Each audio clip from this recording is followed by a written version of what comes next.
What's up, guys? It's Jay, more than Afterkill, and yesterday in my Battlefield 3 video, I touched on the fact that I was having an argument with a person over online passes and end-user license agreements in video games. And it's funny that I actually brought that up because now I'm sure most of you guys have heard that Game and Game Station in UK has shut down as a direct result to manufacturers making online passes and digital rights software inside of their video games. Now, what I wanted to talk about is the fact that this might be possibly illegal, the way that they're going about this. I don't know any other type of things besides software that actually make you pay for something that you don't own. Now, what I'm saying with this is it's a touchy subject, because if you look at every video game you buy, there's usually a license agreement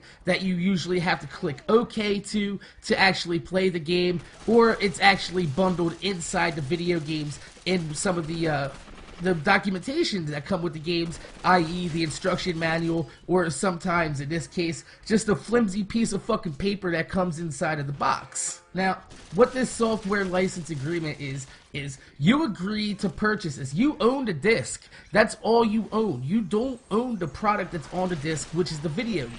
And that's what I have a problem with, and that's what a lot of people are having a problem with.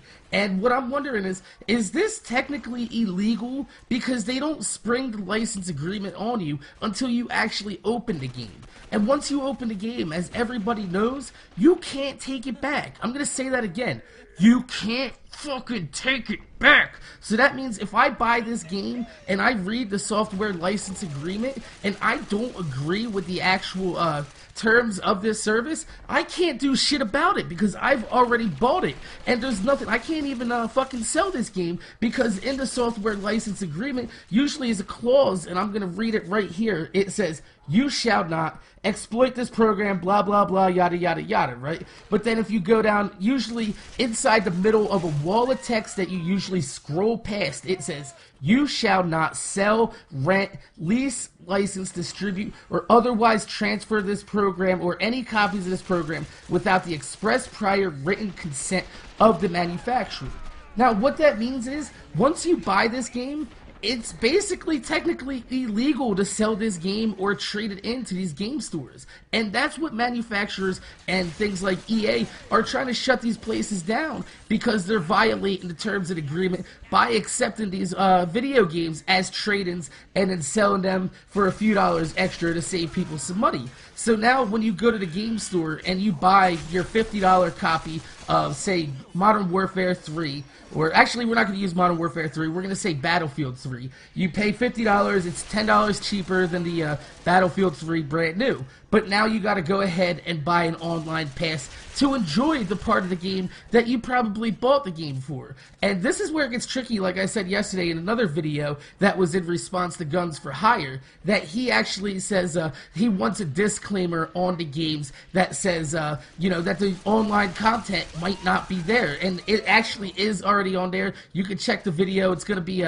linked at the top in annotations. But basically, every video game comes with a disclaimer on the back in real tiny print. And the only reason that I know that this print exists is because one day I ran out of magazines to read while I was taking a shit, and I grabbed my Modern Warfare 2 cover and I ran to the bathroom. I know it's fucked up, but I'm probably not the only person in the world that has read a goddamn box art or some type of shampoo while taking a shit. But I discovered this and I was reading it, and it was probably about a year ago that I read this, and I was like, wow, this is actually kind of fucked up, because they can take the portion of the game that most people buy the games for. Because you never hear anybody saying, man, oh, I can't wait to get my hands on the next Call of Duty campaign. Woo! No, not at all. That never happens. Everybody's always wishing for the multiplayer. If you look at videos on YouTube, nobody really posts campaign walkthroughs, and if they do, the only people that do get views on it are people that get more views on the multiplayer shit. Nobody buys these games for the single player. A very, very few slim margin do. You're buying a game that might not function at the will of the developers that are selling you this game. So basically, not only are you buying a game that you can't play because they might shut it down, but also you're buying a game that you don't even own, that you get open and you read the agreement and you're like, man, I don't agree with these terms, and now you can't do nothing about it because the license agreement does not let you sell, trade, or do anything with this copy of the license that you purchased because you don't even own the damn game you bought. And what I think is that this is basically consumer entrapment, trapping you to having this game. Once you buy it, you can't get your money back unless it's defective. Now, I mean, you probably can put it in your Xbox, give it a slap on the side, and take it back and be like, hey, my disc was fucked up, but 10 to 1, the snot-nosed kid that's behind the fucking counter at GameStop is gonna look at it, he's gonna know that the laser burn around the edges. It's not something that's a manufacturer's problem, but rather consumer created. Now you're fucked with a game that you can't even play because you fucked it up intentionally trying to bring it back.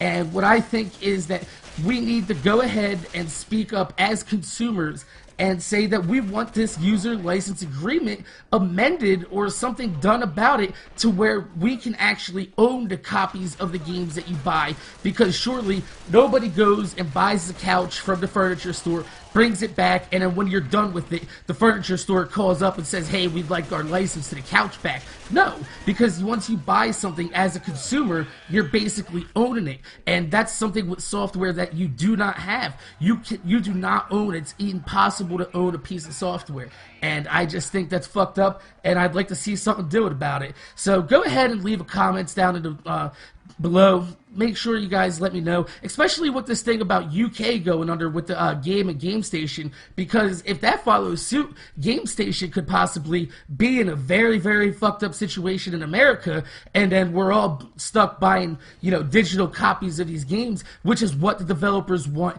They want to sell digital copies without having to actual box these games up and waste money on the production of this. They're making more money per capita, and we're getting fucked in the ass, and we're not going to own shit but what we see on the TV screen. So my name's Jay, more than Afterkill. Make sure you guys rate, comment, subscribe, and give a big fuck you to all the game developers that are trying to fuck us in the ass with online passes and user agreements. See you guys later.